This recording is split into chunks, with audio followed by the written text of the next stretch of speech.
నమస్కారం. ఎస్బీఐ న్యూస్కి స్వాగతం. వికారాబాద్ జిల్లా తాండూరు మున్సిపల్ పరిధిలోని రాజీవ్ కాలనీ, ఇందిరమ్మ కాలనీ ప్రాంతంలో కమ్యూనిటీ కాంట్రాక్ట్ కార్యక్రమాన్ని నిర్వహించారు.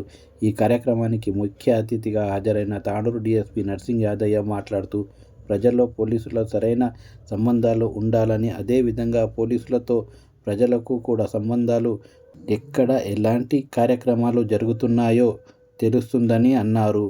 యువత మాదక ద్రవ్యాల వెనుక దూరంగా ఉండాలని డీఎస్పీ సూచించారు. ప్రతి ఒక్కరూ ట్రాఫిక్ నియమ నిబంధనలను పాటించాలని డీఎస్పీ కోరారు.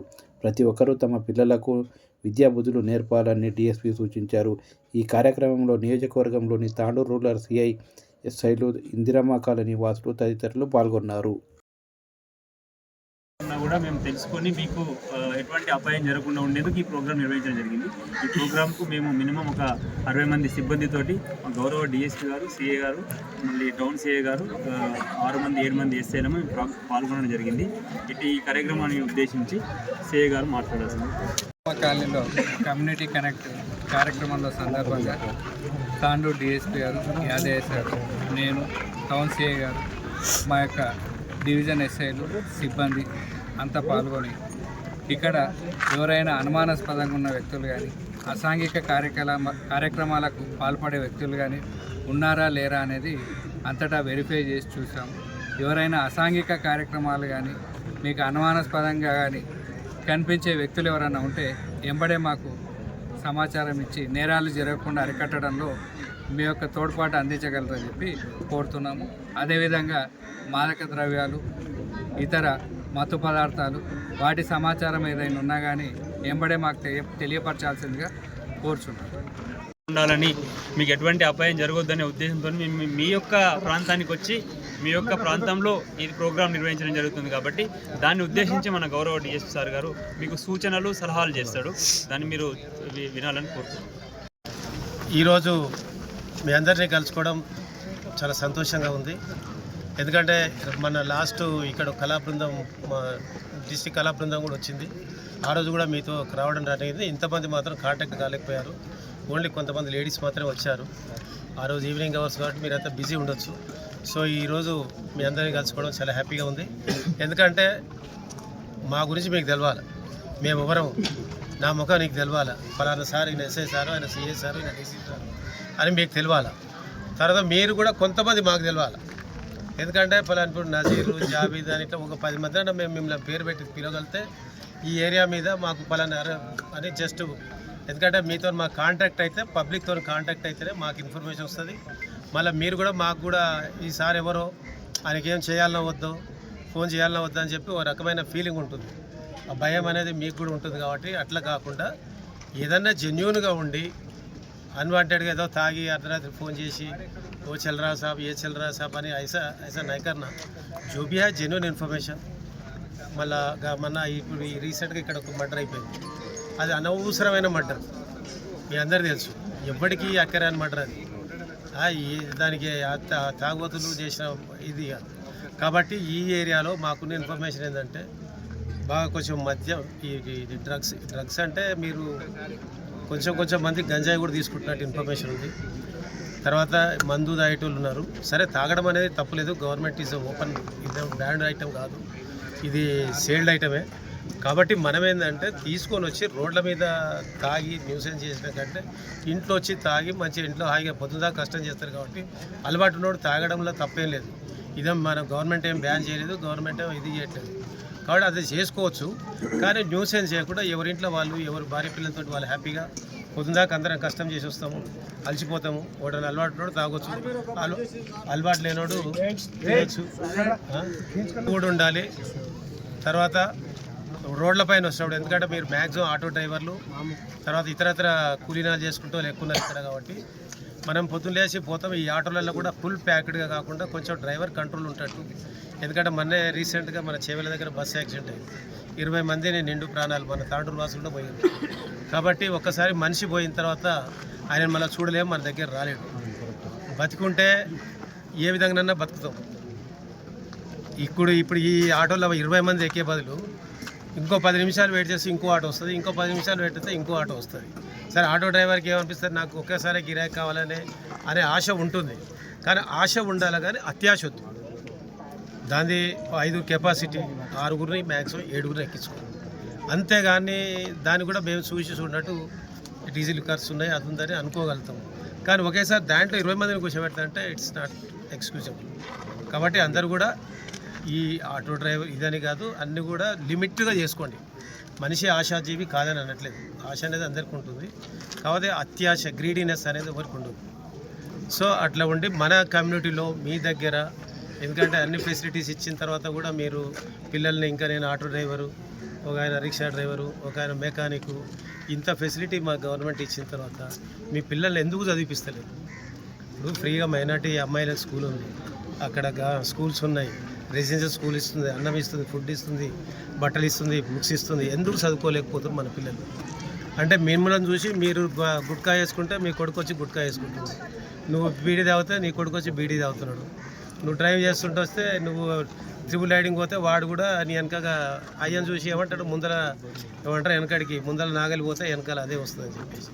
సో మనం చేసే తప్పులు మన పిల్లలు అబ్జర్వ్ చేసి సేమ్ ఆ సొసైటీని కూడా అట్లే తయారు చేస్తుంది.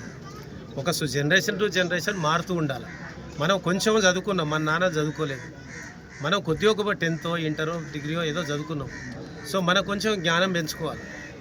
అట్లా అని చెప్పేసి అది చేసుకొని ఆ రోడ్ల మీద కూర్చొని వాడో గ్యాంగు వీడో గ్యాంగు ఇవన్నీ కూడా చేసుకుంటే మీకు రౌడీ షీట్లు ఓపెన్ అయ్యి కేసులు తిరిగి ఉన్న మీరు చేసిన కష్టమంతా లాయర్లకు, కోర్టులకి, ట్రాన్స్పోర్ట్కి, ఇక్కడ నుంచి SC ST కేసు అయితే అక్కడ తిరగాలి, ఇంకో పోక్సో కేసు అయితే ఇక్కడ వికారాబాద్ తిరగాలి, ఈడైతే ఇక్కడ తిరగాలి, లాయర్లే పెట్టాలి, ఒక రోజు మొత్తం టైం అంతా వేస్ట్. ఒక కోర్టు కేసు పడిందంటే ఒకరోజు టైం వేస్ట్. సో ఇలాంటివన్నీ కాకుండా మనము నీవు బతకడమే కాకుండా నీ చుట్టుపక్కల ఉన్న నలుగురిని మంచిగా చేయడం అనేది, ఒక్కడిని బాగు చేసినా నీకు భగవంతుడు అనేది ఆశీర్వాదం దొరుకుతుంది. నీ పక్కన ఉన్నాడు ఒక్కడు మంచిగా, ఒకడు ఖరాబ్ అయినాడు, ఇప్పుడు ఆయన దాగినాడు, ఆయన ఒక్కడిని కొంచెం మనం రెటిఫై చేసుకోగలిగితే నీ జన్మ ధన్యం అన్నట్టు.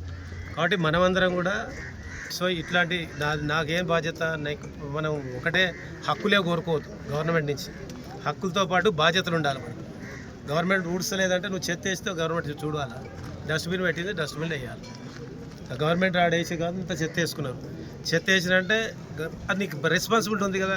ఒక డిజిగ్నేటెడ్ ప్లేస్ పెడతారు, ఇది చెత్తకుండి అని చెప్పేసి, ఆ చెత్తకుండిలో మనం ప్రాపర్గా వేస్తే వాళ్ళు మున్సిపల్ వాళ్ళు చెత్తకపోతారు. మున్సిపల్ వాళ్ళు కూడా మనుషులే, ఇప్పుడు మనం వేసినవి, తినేసినవి, పడేసినవి అన్నీ వాళ్ళు వేస్తున్నట్టే దే ఆర్ ఆల్సో ఇంత మన సొసైటీకి వెళ్ళి వచ్చిన వాళ్ళే, మన పిల్లలే, మన తల్లులే, మన తండ్రులే వాళ్ళే. కాబట్టి కొంచెం ప్రతి దాంట్లో కూడా కొంచెం ఒక సెల్ఫ్ డిసిప్లిన్, నేను డిసిప్లిన్ ఉండాలి.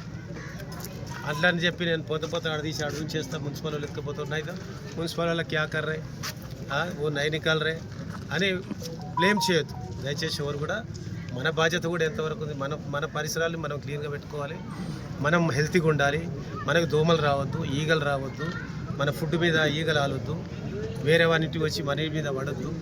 మనం హెల్తీగా ఉంటేనే మీరు 4 పని చేసుకోగలుగుతారు, మీ పిల్లల్ని చదివించుకోగలుగుతారు, గవర్నమెంట్ ట్యాక్సీ కట్టగలుగుతాం, గవర్నమెంట్ కూడా ఇంకో డెవలప్మెంట్ చేయగలుగుతారు. ఇవన్నీ ఎవరో ఇయర్ కదా, మనం కట్టిన డబ్బులతోటే నువ్వు ఆటో నడిపి, పెట్రోల్ పోసుకొని, గ్యాస్ నింపి, నువ్వు టైర్ వేసుకొని, ట్యూబ్ వేసుకొని, ఈ అన్నిటికీ GST రూపంలోనో ట్యాక్స్ రూపంలో కట్టేపటికనే ఇవన్నీ ఆడికి పోతున్నాయి. నేను ఆటో డ్రైవర్ని, నేనేం కడతాను గవర్నమెంట్ కనుక్కోవద్దు, నీ పైసలే చాలా పోతున్నాయి అక్కడ. ఒక్కొక్క ఆటో డ్రైవర్ ఉంటే లేదంటే నెలకు 500-1000 రూపాయలు గవర్నమెంట్ పోతూనే ఉంటుంది, నువ్వు తెలియకుండానే. ఆ డీజిల్ ట్యాక్స్, ఆ ట్యాక్స్, ఇట్లా రకరకాలుగా నువ్వు ఫుడ్ తోటి నీ ఫ్యామిలీ మొత్తం కలిస్తే 2000-5000 కడుతూనే ఉంటావు నెలకు. సో ఇవన్నీ మనకు అక్కడ పోతాయి, అవే పైసలు మనకు రిటర్న్ వస్తుంటాయి. కాబట్టి మన పరిసరాలను మనం నీట్గా పెట్టాలి, ఇంకో డెవలప్మెంట్ పెట్టగలుగుతాం. ఇదే పూసిన మోటే ఊర్చి, కలిసిన మోటే కలిపి ఇవన్నీ చేసే బదులు ఇవన్నీ చేయకుండా అందరూ కూడా సెల్ఫ్ డిసిప్లిన్, పుట్టిగా చిన్న దానికి ఆవేశాలు పడి వారు ఏదో అదన్నాడట అంటే కన్ఫర్మేషన్ చేయకముందుకే పోయి వాడిని కొడతాం మనం. ఇట్లా ఉంది పరిస్థితి. ఇప్పుడు వాడు నన్ను ఏదో తిట్టిండు అని ఓడో చెప్తే నన్ను లంచం చేసుకున్న తర్వాత వాడు నన్ను ఎందుకు తిట్టాల్సి వస్తే నాకు దానికి ఏం చేసుకుంటాం ఉంది. జాబీ చెప్పినంత మాత్రం నేనెందుకు నమ్మాలి, షబీ చెప్పినంత మాత్రం నేనెందుకు నమ్మాలి, వానితోనే కరెక్ట్గా అనుకుంటా. వీడు చెప్పడం అంత అవసరమా, వాడు ఉంటే డైరెక్ట్ నన్ను అడిచాడు కదా అని ఊరికనే పోయి ఉంటేనే కత్తి పట్టుకొని పోయి కొట్టుకోవడం, కట్ట తీసుకొని రాళ్ళతో కొట్టుకోవడం, ఇవన్నీ ఎందుకు? మళ్ళీ వచ్చాను కనుక వాడు కంప్లైంట్, నువ్వు కంప్లైంట్, నువ్వు కోర్టుకు వాడు కోర్టు, మీలో పరిచయం అందరు పరిచయం, 2 రోజులు పని బంద్ అవుతుంది. సో ఇట్లాంటివన్నీ కూడా కొంచెం సెల్ఫ్ కంట్రోల్ అనేది చేసుకొని ఏమైనా ఇల్లీగల్గా ఉంటే కూడా మనకు SI గారు ఉన్నారు, CI గారు ఉన్నారు, ఇక్కడ డివిజన్కి వస్తే ఈ కొరకంటే మా లా అండ్ ఆర్డర్ మా చేతిలో ఉంది కాబట్టి మేము లా అండ్ ఆర్డర్ మెయింటైన్ చేయాల్సిందే కాబట్టి మీ అందరి సహకారం కూడా మాకు కావాలి. అట్లని చెప్పి చట్టానికి ఏదైతే ఉందో అంతవరకే మేము హెల్ప్ చేయగలం, చట్ట పరిధిలోనే మీకు హెల్ప్ చేయగలం. కాబట్టి మీరందరూ కూడా రేపు ఎలక్షన్స్ వస్తున్నాయి, మీరందరూ కూడా ఎవరో కుట్రాలు నమ్మకుండా అన్వాంటెడ్గా వచ్చి బ్యాంకు చెప్పి కాకుండా ప్రశాంతంగా మన ఏరియాలో ఇష్టం నీ పోయికి పోటీ అనేది నీ మనసులో ఉంటుంది. జాబి చెప్పిన అయ్యావు, నేను చెప్పిన అయ్యావు, ఆయన చెప్పిన చెప్తే టీకా భాయ్ అంటే వాడి పేరు కోరికేయాలో ఆయనకే అంతే కదా, అంతే కదా టీకా భాయ్ అంటే వాడి పోయి ఎవరికి ఇవ్వాలో నీకు ఇస్తాను. నీ మనసులో ఆల్రెడీ ఫిక్స్ అయి ఉంటుంది. అది నీకు రైట్ ఇచ్చింది రాజ్యాంగం. అంబేద్కర్ గారు నీకు ఆ రైట్ ఇచ్చింది కాబట్టి ఆ రైట్ ప్రకారం నువ్వు వేసుకుంటావు. కానీ ఆయన చేసిండు, ఈయన చేసిండు, ఆయన చేసిండు ఎవరి మీద ప్రేమ ఉంటే అలా కేసులలో ఇన్వాల్వ్ కాకండి. ఇక్కడ ప్రశాంతంగా చేసుకోండి. దాని ఇబ్బంది ఉంటే మేము వెళ్ళ అందుబాటులో ఉంటాం. ఇక్కడ కూడా క్రికెట్ రన్ అవుతుంది, అది కూడా కంటిన్యూ అవుతుంది. సో మీకు అందరికీ ఏదన్నా కాల్ చేస్తే వచ్చేస్తాం.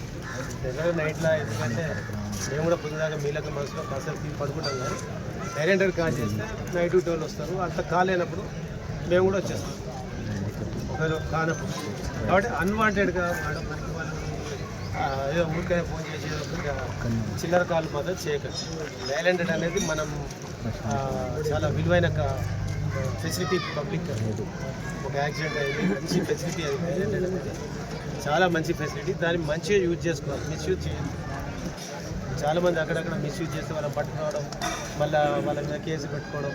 ఎందుకంటే నువ్వు చేసే కాల్ మాకు రికార్డ్ అయిపోతుంది కాబట్టి ఉంటేనే అది చేయొద్దు. కాబట్టి ఇవన్నీ చేసుకోకుండా ఉన్న వ్యవస్థల్ని ప్రాపర్గా మీరు వాడుకోండి. Municipal department, current department, water department, police department, RTC, revenue, ఎన్నో డిపార్ట్మెంట్లు ఉన్నాయి మన సేవలు చేసుకోవడానికి. కాబట్టి వాటి సేవలన్నీ కూడా ప్రాపర్గా మనం యూజ్ చేసుకోవాలి. కాబట్టి ఈ యొక్క ఇందిరమ్మ కాలనీ వాసులందరికీ మీ విలువైన సమయం